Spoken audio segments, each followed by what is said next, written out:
Welcome back, mystery lovers. Today's case is going to keep you on the edge of your seat. The case of Tiahleigh Palmer. Tiahleigh Palmer was a 12-year-old girl with her whole future ahead of her. She was an ordinary teenager, but her life ended tragically. She became a victim of terrible violence. Her mother took her to the Child Protection Center, fearing for her life because of her abusive father. The mother believed this decision would safeguard her daughter and provide her with a better future. The mother genuinely believed she was making the right decision. Her mother herself is also suffering from domestic violence. She did not want her daughter to experience the same. She was unable to raise Tiahleigh properly due to the family's difficult circumstances. Tiahleigh became a troubled child, little girl frequently running away from home to escape the conflicts between her parents and often resorting to vagrancy. In January 2015, Tiahleigh, a 12-year-old girl, was placed by the Child Protection Center with a new family in an area outside Chambers Flat, about 40 minutes from Brisbane, Australia. This is a quiet, cozy place with a population of about 2,500 people. Her adoptive family was the Thorburns, consisting of Rick, his wife Julene, and their sons. The eldest son, Joshua, was 19, and the youngest, Trent, was 18. Previously, Tiahleigh had been adopted by several families, but because she had a complex personality, not all adoptive parents were able to care for her. Some considered her quite contentious. The Thorburns were no different. Tiahleigh was unhappy about living with two teenage boys much older than her, Trent and Joshua, but she had no choice. At that time, her adoptive parents, Rick and Julene, had been married for over 25 years. Rick, a former truck driver, had to switch to lighter transport jobs due to a serious back injury. He started a fast food business from a van and also owned a horse farm. Julene ran a home daycare. The family was regarded as very decent and exemplary in the area, which is why Child Protection Services chose them for Tiahleigh. Within 4 months, Tiahleigh appeared to have settled into her new family and continued living with them until the unfortunate incident that followed. She attended Marsden State High School, just a 20-minute drive from home. Her life seemed to be improving. It seemed that everyone in the Thorburn family have gotten used to her and they got along very well. However, not everything was as perfect as it seemed. October 30th, 2015 started out like any other normal day for the Thorburn family. Rick took his adopted daughter Tiahleigh to school and then returned home to work. A few hours later, he received a call from the school informing him that Tiahleigh hadn't attended class. This wasn't the first time she had run away. She had a difficult childhood and was used to avoiding her problems in this way. However, this time they could not find her. Unlike previous instances where she usually returned on her own or was found. Then, Rick made a post on social media explaining the situation and asking anyone who knew Tiahleigh's whereabouts to contact him. But no one responded. The Thorburn family knew Tiahleigh was excited about Halloween and had already prepared a costume, so it was unusual when she disappeared just before the holiday. Concerned, they contacted the police, and the teenager was reported missing. However, no one tried to find the little girl, because it was assumed that she would return on her own. Less than a week later, on the morning of November 5, 2015, a local fisherman made a distressing call to the police. He had discovered a body in the reeds in the shallow waters of the Pimpama River, about 30 kilometers south of where the girl was last seen. By this time, the body was badly decomposed, likely due to local wildlife and the typical climate of the area. The police officers at the scene were unable to determine the sex or identity of the body, but they believed it was a teenager. The body was severely damaged, wearing only underwear, and was sent for autopsy. Following forensic examination and comparison with missing persons in the area, the police suspected it was 12-year-old Tiahleigh, who had gone missing a week prior. This was later confirmed through DNA analysis. Experts concluded that the initial suspected animal bites were actually inflicted by a person, shows that Tiahleigh suffered brutal abuse. The case was reclassified as murder and an investigation began. As Rick was the last person to see her alive, so law enforcement focused on investigating him. His behavior and inconsistent testimony raised suspicions, but required thorough investigation and evidence to prove. Investigators decided to interview the rest of the Thorburn family to see if they had any more information. However, after questioning the family members, they were unable to gather any useful information. Everyone corroborated Rick's account that he had dropped Tiahleigh off at school, but no one had seen her since. The investigators then visited the school to verify Thorburn family's story, and there, they were able to collect more valuable information. After interviewing over 100 people, including all the students in Tiahleigh's class and her teachers, it became clear that no one had seen her that day. She was not seen in class or anywhere near the school. A review of the school's surveillance footage from that day revealed that she did not come to school and was not seen at the entrance, which was unexpected. This raised the question, where had she gone? However, some students, including Tiahleigh's friends, came forward to report that she was dealing with major problems. One of her friends even told the family that Tiahleigh had pleaded to be taken out of the Thorburn family home because she felt mistreated and was worried about getting into grave danger. Sadly, Tiahleigh's life ended in a horrific manner. After speaking with other students, the police determined that Tiahleigh had no enemies and there was no one else who could have harmed her. As a result, suspicions about the foster family, the Thorburns, grew. However, when questioned, the family members strongly denied any allegations of domestic violence, they claiming that Tiahleigh is a person who is very fond of making up stories and in the past she often ran away from foster families. The police then checked this information and found evidence that Tiahleigh usually ran away from home. This led them to believe that she was a troubled teenager prone to fabricating stories. All those close to the Thorburn family, including neighbors, confirmed that they were an exemplary family who ran a private kindergarten where many people sent their children. And no one believed that such kind people could do something terrible to their adopted daughter. As a result, the police began searching for other clues to Tiahleigh's murder, they believing that she may have fabricated a story about being mistreated, just as she had done before. Then the girl ran away and unfortunately became a victim of an attack. As a result, the police had no reason to suspect the Thorburns and instead, they focused their investigation on finding another motive for the murder. The Thorburn family continued to operate their kindergarten at home while the investigation was ongoing.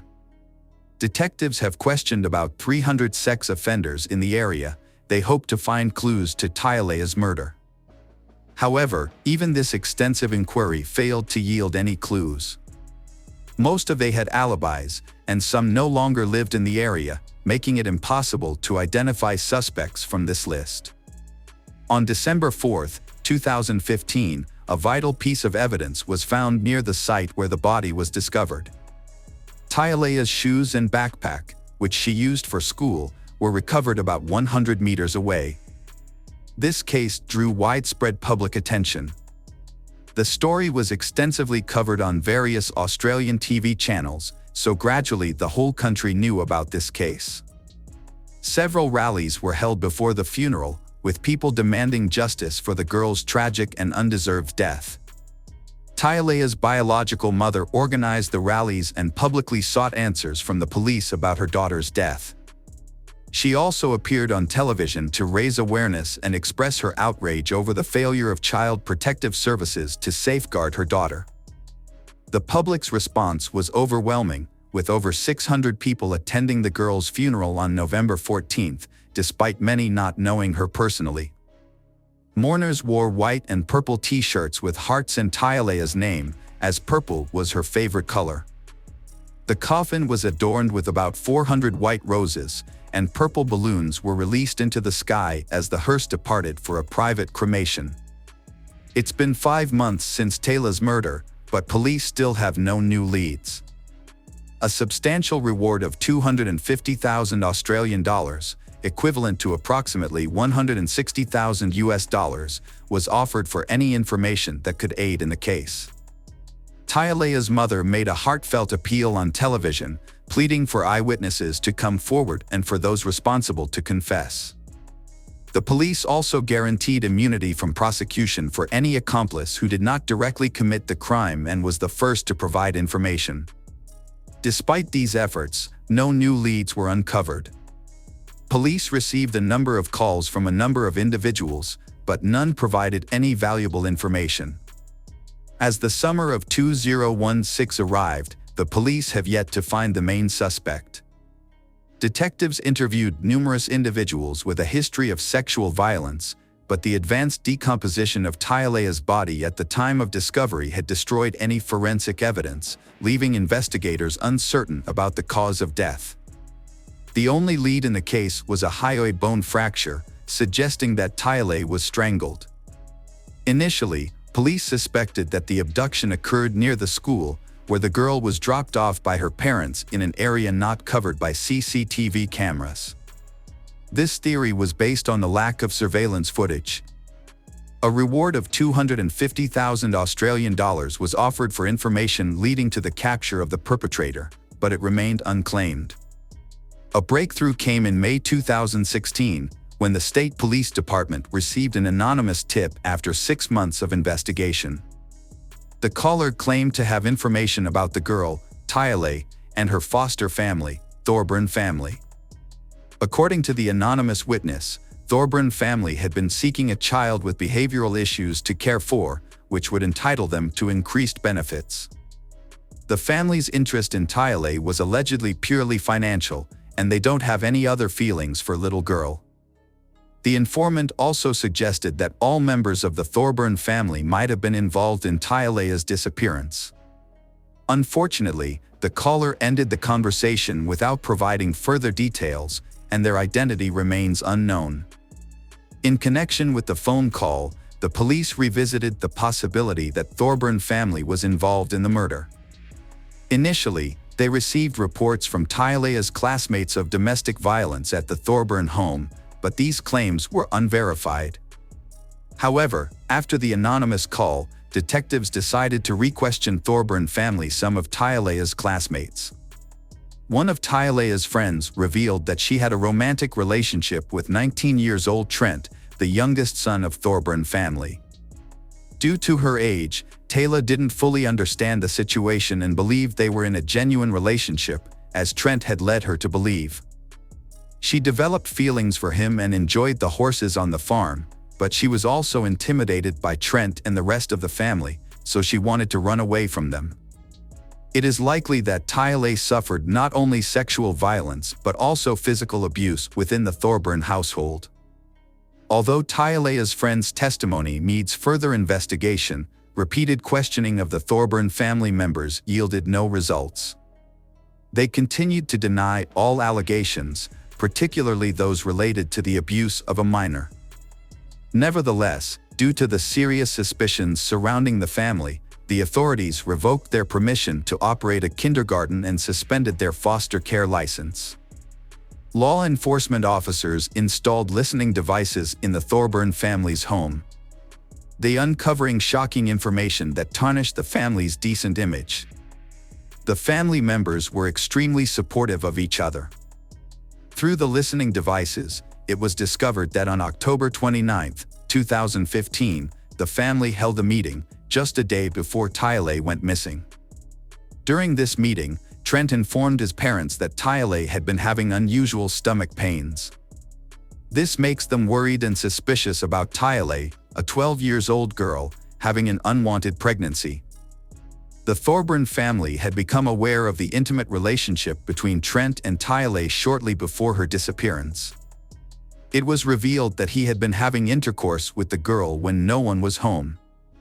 The wiretapping also exposed that Trent had repeatedly had intercourse with she over a period of about 10 months, nearly the entire time the girl was in their care. When they suspected Tiahleigh was pregnant, Trent turned to his parents, worried that their relationship would be exposed. However, Rick reassured his son that he would handle the problem. Judging by the conversations among the Thorburn family members, Tiahleigh was terrified of her father, Rick.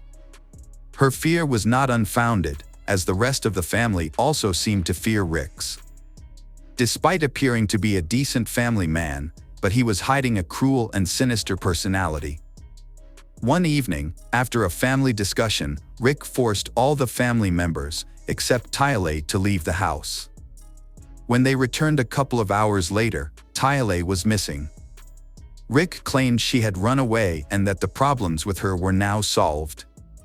However, his confidence that she would keep quiet made the rest of his family suspicious that he might have harmed or even killed her. When Trent tried to check her room, Rick forbade it and made a threatening gesture. The family was too intimidated to contradict Rick, and they eventually dropped the matter. It later became clear that Rick's story about dropping off Tiahleigh at school was false. In reality, she was likely no longer alive by that time. However, what exactly happened to her remained a mystery.